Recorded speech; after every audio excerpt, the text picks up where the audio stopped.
তো হ্যালো বন্ধুরা, সবাই কেমন আছো? আশা করছি সবাই অনেক অনেক ভালো আছো। আজকের ভিডিওতে আমরা ঐকিক নিয়মের কিছু অঙ্ক শিখব।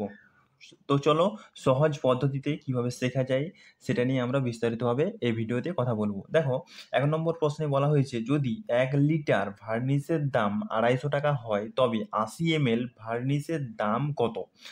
দেখো বন্ধু, এখানে ৮০ ml ভার্নিশের দাম বার করতে বলা হয়েছে। ১ লিটার ভার্নিশের দাম হচ্ছে ২৫০ টাকা, ঠিক আছে। তো প্রথমে আমাদের যেটা করতে হবে সেটা হচ্ছে ১ লিটার ভার্নিশ সমান, মানে ১ লিটার সমান কত এমএল, ঠিক আছে। যেহেতু এখানে এমএল আছে, ৮০ ml বার করতে বলা হয়েছে, তাই আমাদের ১ লিটার সমান কত এমএল সেটা আমাদের আগে বার করতে হবে। তো এখানে আমি বার করছি ১ লিটার সমান হচ্ছে ১ লিটার সমান হচ্ছে ১০০০ এমএল, ঠিক আছে। এবারে দেখো, এই ১০০০ ml এর মধ্যে প্রথমে আমাদের ১ ml এর দাম বার করতে হবে, তবে আমরা ৮০ ml এর দাম বার করতে পারবো। তো ১ ml সমান হচ্ছে, এই যে ১ লিটার ভার্নিশের দাম ২৫০ টাকা, এই ২৫০ টাকাটা উপরে থাকবে, মানে টাকাটা উপরে থাকবে, ২৫০ টাকা উপরে থাকবে, আর নিচে থাকবে এই যে বাই ২৫০ বাই এই যে ১ লিটার সমান ১০০০ ml, এই ১০০০টা নিচে থাকবে। এবার আমরা কাটাকুটি করব। ২ দিয়ে কাটাকুটি যাবে, কিন্তু ২ দিয়ে কাটাকুটি করলে অনেকটা বড় হয়ে যাবে, তাই আমি একবারে কাটাকুটি করছি। একবারে কি করে করছি বলে দিচ্ছি। এই যে ২৫০, ১ কে ২৫০, ২৫০ ৪ এ ১০০০ হয়ে গেল।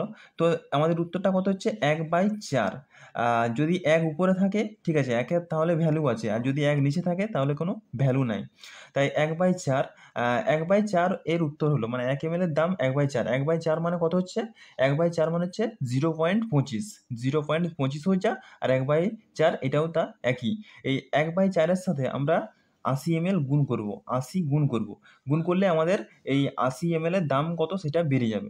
তো আমরা কাটাকুটি করব। ২ দুগুণে ৪, ২ ৪ এ ৮, ২ শূন্যে ০। আবার ২ দিয়ে যাবে, ২ একে ২, ২ ২০ ৪০। আমাদের এই উত্তরটা কত হচ্ছে ২০, ঠিক আছে।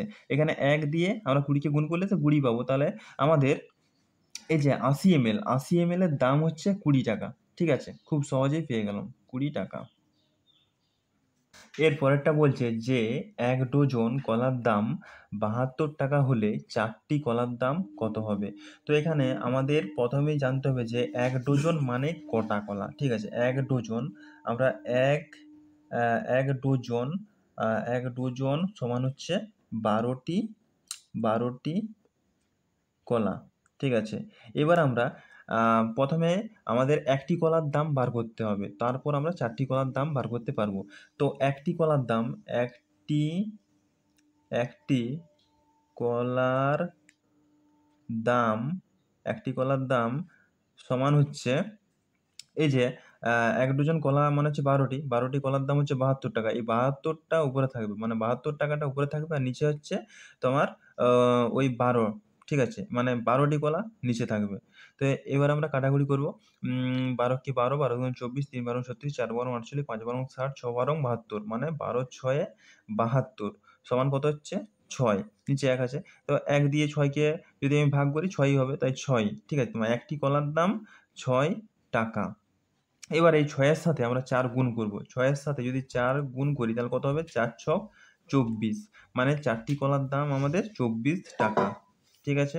তারপরেরটা দেখো, এখানে বলেছে, কি বলেছে দেখো, যদি ১০টি কলমের দাম ৪০ টাকা হয় তবে ৬টি কলমের দাম কত? তো এখানেও একই রকমভাবে ঐকিক নিয়মে আমরা এটা করব। তো প্রথমে আমাদের একটি কলমের দাম বার করতে হবে, ঠিক আছে। তো আমাদের একটি কলমের দাম সমান, এখানে কি হবে, এই যে ১০টি কলমের দাম কত? ৪০ টাকা। এই ৪০টা উপরে থাকবে, আর নিচে থাকবে ১০। যেহেতু ১০টি কলম আছে তাই নিচে ১০ থাকবে। এবার আমরা এটা কাটাকুটি করব। ১০ ৪ এ ৪০ হয়ে গেল। তাহলে উত্তর কত? ৪। তাহলে একটি কলমের দাম হচ্ছে ৪ টাকা। তবে ৬টি কলমের দাম কত? এই ৪ এর সাথে আমরা ৬ গুণ করে দেবো। ৪ ছক কত? ২৪, ঠিক আছে। ৪ ছক ২৪। তো আমাদের এখানে ২৪ উত্তর হয়ে যাবে, মানে ৬টি কলমের দাম ২৪ টাকা।